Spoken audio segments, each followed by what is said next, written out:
Hey guys, welcome back for a quick Sunday video, or hope to be quick Sunday video. What I wanted to do is I wanted to recap and piggyback off of my last video when I talked about choosing pace lines and being a little bit more aware of the race shape when you're choosing the pace lines, rather than just looking for pace lines that the horse ran well in. And just to review real quick for those that did not see the last video, we were talking about trying to even out when we're doing a double pace line grid, trying to even out where if we chose one race with a pace line of, let's say, this plus and minus, trying to find something that's very similar. Or if let's say the pace line, let's find one. Let's say, for example, we use the +6, +7 pace line here, trying to find something that's in the minuses, so that you're taking a look at a fast race and you're taking a look at a race that was a little bit slower than average. Now, we also did mention that you're at the mercy of what's being offered here to you as far as the pass lines. So sometimes it's not a perfect world where you could just find one that, averages out the same, where we have a total of a -7 slow and a total of a -7 fast.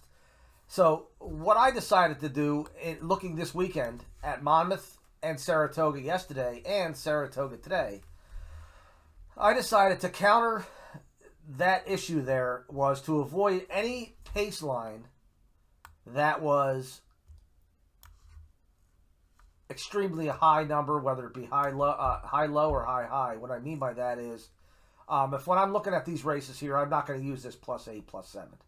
Okay, because that's the highest total I'm going to see here. I have a lot more being offered to me here that I can use, rather than going despite what the speed figure says. And I'm saying the reason why in the past we may have used that one there. Let's say that was the best speed rating out of all these races, and it was at today's distance. We might go one up here, and then the other pace line automatically pull from here without being aware of these the race shape. Find another one that I might not use. Now here, for example, this 5 horse, we're at the mercy of what's being offered. We have a +17, +16, and then we have a +9, a +11, and a +9. In this case, I would either pass on this horse, or I would have to use that particular pace line. Now, I remember, because it was today, this was a 6 furlong race on the dirt. I ended up passing on this race. This horse, not the race. I ended up tossing this horse. This horse ended up going off as the favorite and pretty much ran out of the money. I think he ran 5th or 6th. Okay? But again, that's not the point of the video. The point of the video is to ignore races that are at the both high end or the low end of the extremes here. The high pluses, high minuses. I don't know if in this race if I'm going to find any extreme minuses. No. This is pretty much was a pretty easy race to handicap. But again, instead of just looking at finding a pace line where the horse ran fairly well, I'm now going to make sure that we're not looking at a race that was run extremely fast compared to normal, or extremely slow compared to normal. Okay? So what I did was, on my pace lines today, or yesterday and today on my races, what I did was I tried to balance things out. Let me go to my grids real fast here before we look at results. And come on, work with me. Here we go.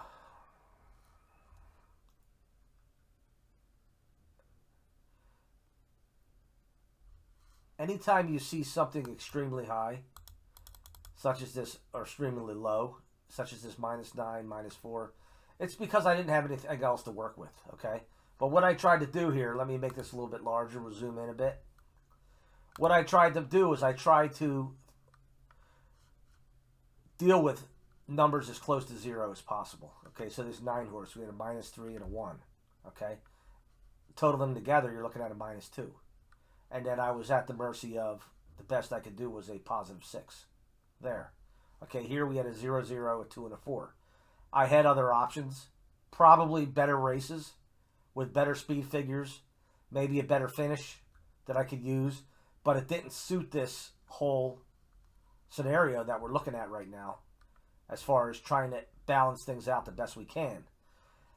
So what I'm going to show you real quick is I want to show you the results from yesterday and today, and I did jot down some notes here because I didn't want to mark these up too much other than just identifying the winner. But if we look at the slideshow here, we start the first race that I thought yesterday was, again, I'm going to use my word handicapable, was the second race at Monmouth. Okay, and the second race at Monmouth, if you look here, I had my A's tier was 5, 7, 4, and the 2. Now, I'm also going to talk a little bit about, once I give the winning exotics, the exactas and the tries, I'm going to talk a little bit about using these grids, how you could have reached those particular exotics. Now, again, I'm not trying to find a way to point out how you could have won, necessarily, if the grid did not point to a winning combination. Okay, if it didn't point to a winning combination, I'm just going to be straight up and tell you, such as this 7th race here at Monmouth. The 4-horse won the race.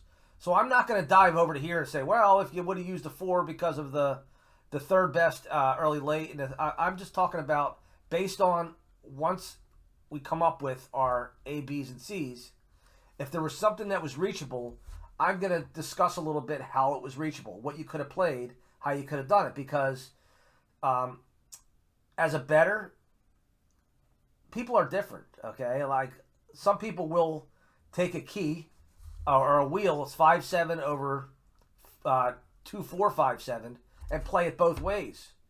To where if the 2-horse does win the race and the 5 or the 7 comes in second, they got that exact as well. But if we look at race number 2 at Monmouth, the result was a 2-4-6. Okay? The best we could have done here was, out of these selections, was the exacta, 2-4. How you would have done it, and I do this every now and then, I'll take my A's and B's and treat them the same, and I'll play a 4-5-7 over a 2-4-5-7, and I'll play them both ways, up and down, to where if the 2-4-5 or 7 come in first, the 4, 5, or 7 need to come in second. So it's kind of, you're saving a few more dollars as you would than you would if you would have boxed all 4 of them. Okay, the ticket might have cost $8 or whatever, but if you would have played the 2-4 that way, you would have had a $25 25-20 exacta, and then the win, the 2 actually paid $11. So again, you're saying to yourself, well, the 2 is the 3rd tier horse. Why are you going to play that to win? Well, I mentioned many times that when I have these selections on here, when it comes to win, 3 of these 4 horses may be below what I'm looking for. It might be 4-1 or below, and I might find a horse that's 5-1 or even 9-2, and that might be my win selection. So in this case, this horse could have been a playable horse. It paid $11. It went off at 9-2. So if there were 2 horses in this field that were, let's say, 9-2 or better, and the other 2 were below that line, I could have had a $3 win bet on both of them. Now, I did not play anything yesterday. I did play today, and I'm going to go over today's. Yesterday was just a test as far as using, being disciplined when it came to the race shape, okay? You look at race number 4 at Monmouth. Number 4, the 6-horse won the race. Okay, so the 6 is a B tier horse. The 6 paid $9.60. It went off at 7-2, almost 4-1. And exacta 6-4 came in at paid $13.30 for $1. Now again, it didn't blow up the tote board or anything, but you could have made a little bit of money on that again by playing. Even if you boxed all 4, 1, 4, 6, 8 box, you still would have made $1.30.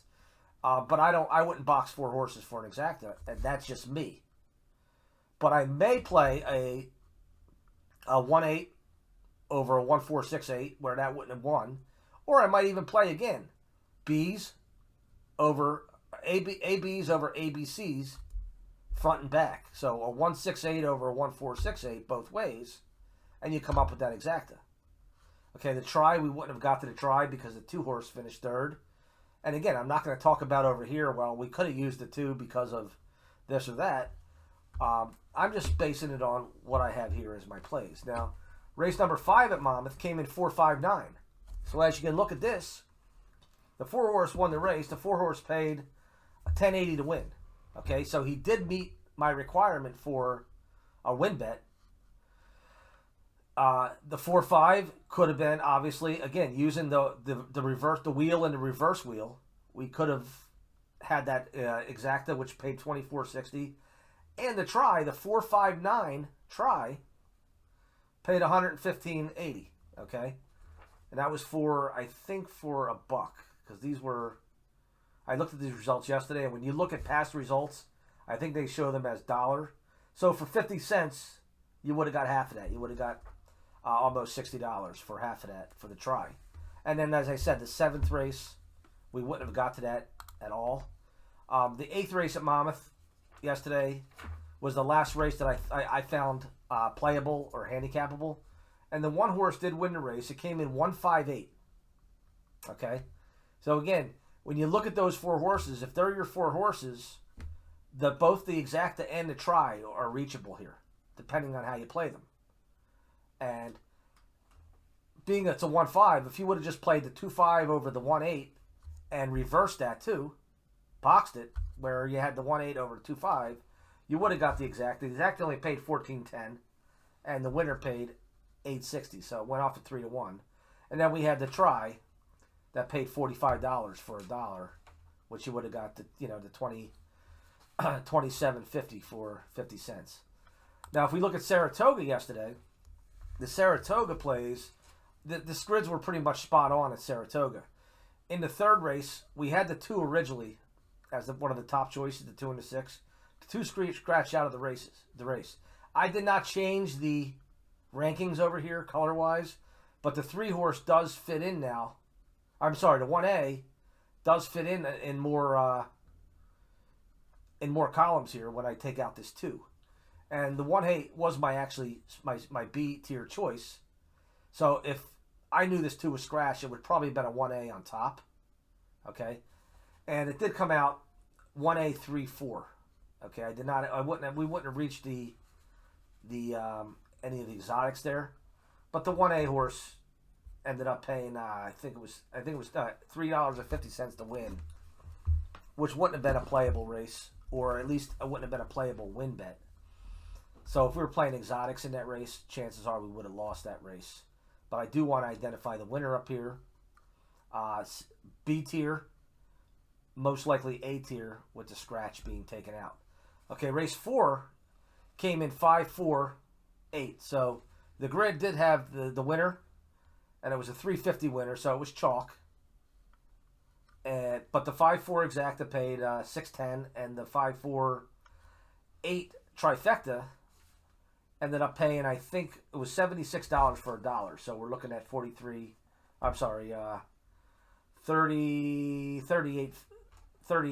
for 50 cents. And the 8-horse was a long shot. I think it was like 24-1. And that's what really made that try pay. The 5th race, the 10-horse won the race. It came in 10-2-3, so we wouldn't have got any exotics or tries there. But the 10-horse did pay $10 even. Okay, it went off at 4-1 odds. The race 6 was a 1-6-2. So again, we have the exacta here. The horse paid $9.30, so he went off at 7-2. The 1-6 exacta was a $14.60 return, and we wouldn't have got the try there. Race 9. Race 9, again, this is one that we wouldn't have had. The 8-horse won the race. Race 10 yesterday was a 560 winner on the 6. I had the 6 as my solo. This was Fierceness. 6-horse race. And the exacta was a $4.60 exacta. 6-1. And the 6-1-3 was $19.20 for $1. So you would have got, less than $10 for the try. So nothing to brag about there. And then race 11 was a 4-1-10 finish. And again, we have the 4-1-10 reachable both ways, exacta and try. And again, for some that might not be reachable, you might say, well, you know what, I don't know, I wouldn't go that deep in a try, where you had your 3rd tier choice coming in 2nd place. I get that. Some people would. I wouldn't put it past me to go 4-10 over 1-3-4-9-10 over 134,910 for 50 cents, and that's costing me about, I don't know, anywhere from maybe $9 play. I could be wrong there, but for 50 cents, and for 50 cents, I mean for $1, the try paid 167.80, so we would have got 10 times our money back there for the 50 cents.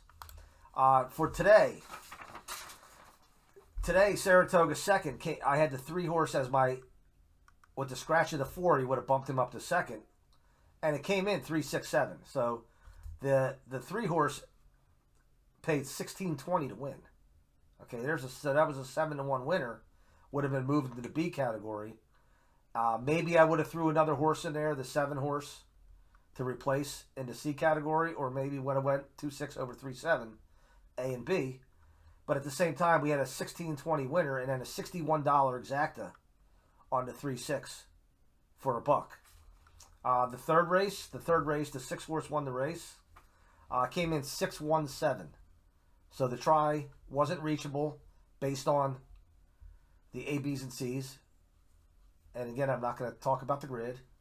Could have used it, but anyways, the 6 won. The 6 paid $4 to win anyway. And it was a $4.90 exacta, and I don't know what the try paid. The fourth race was 6-2-5. So again, right here, this is right in front of us, 6-2-5. The 6 horse paid $9.10 to win. So there's a $7.20 winner. So we do have some favorites being beaten today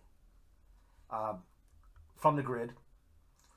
And the 6-2-5, the 6-2 paid $22.80 for $1, and the 6-2-5 for 50 cents paid $37.80. So I mean, money would have been made there with the exacta and the try, and you could have probably kept your tickets short. The 6 horse, this race was brutal. Okay, the 4 horse broke through the gate. 3 horse got stuck in the gate. The 3 horse was deemed a non-starter. The 4 horse was disqualified and put to last. But the 6 horse did win this race at a big price. It was like 44-1. I was surprised they didn't just void the race. And then finally, I had the 7th and the 8th. The 7th race, the 1 horse was a 4-5 morning line, and I think he went off at like 6-5 favorite or 8-5 favorite.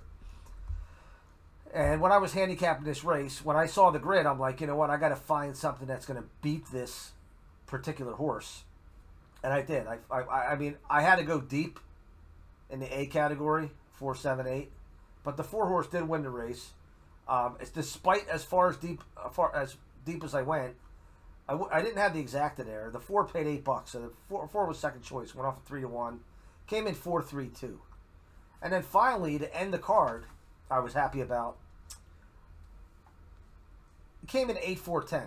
And thankfully, because of playing the reverse wheel, I played a 2-4-5 over 2-4-5-7-8. And no, actually I played a 2-4-5 over the 4-7-8 for the exacta. And the 8 horse won the race. So I had it reversed, and I had the win on the 8. Paid $29.40 to win. And the exacta for $1 paid $116. And that's where, again, reversing it and having a little trust in the later picks here in the C category and just spending double instead of just going 2-4-5 over 4-7-8 for $8. You reverse it also, and now you have 4-7-8 over 2-4-5. Cost me $16 for the ticket, but I was up already from some of these other races, and I played that bet for $16. I was able to, pull out a nice $116 exacta along with a $28 winner. So again, to go back to the original purpose of the video, which really, this was part of the purpose too. I wanted to go over this. What I'm looking for, and I'm going to stick with now, is when I do my pace lines, I'm going to look to ignore pace lines. Let's see if we can find one. A lot of times you'll find them in the route races. I'm going to look to ignore pace lines that show, oh, here we go, extremely high, such as these here, extremely fast, or extremely slow if I can find one. And a lot of times you'll find the extremely slow in the route races.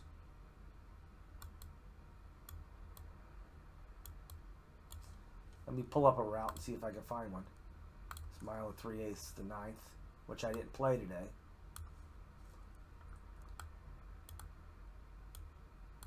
Again, there's one that I would ignore because of the plus 13. Here's a minus 23 at the first call. Okay, so I would try to, the best I could to, if I was handicapping this race, to find something either comparable to the minus 16, minus 14. I might use this race down here, the plus 15, plus 13, or totally disregard this if I had an opportunity to use something with single-digit numbers, or better yet, when you add them together, we come out with a single-digit number. Okay, so what I mean by that, an example would be a 0 and a positive 3 together would equal just a positive 3. Sometimes that's harder, easier said than done, but sometimes you'll be able to find that. All right, so again, this video was not necessarily notifications. This video was not necessarily choreographed ahead of time. I just figured I'd improvise. I just knew what I wanted to do. I wanted to recap what the last video was about, show you the races that I handicapped yesterday and today based on that particular theory of sticking with the balanced out race shapes. And I'm going to continue to do that this week, later in the week. I don't usually play Monday or handicap Monday and Tuesday because I don't like what's being offered to me track-wise. So I'll probably take a few days off. But keep that in mind. Comments, questions, appreciate it. Emails, thoroughcapping@gmail.com if you have any questions or comments, and I'll try to get back to you. All right. Thanks for tuning in. Talk to you soon.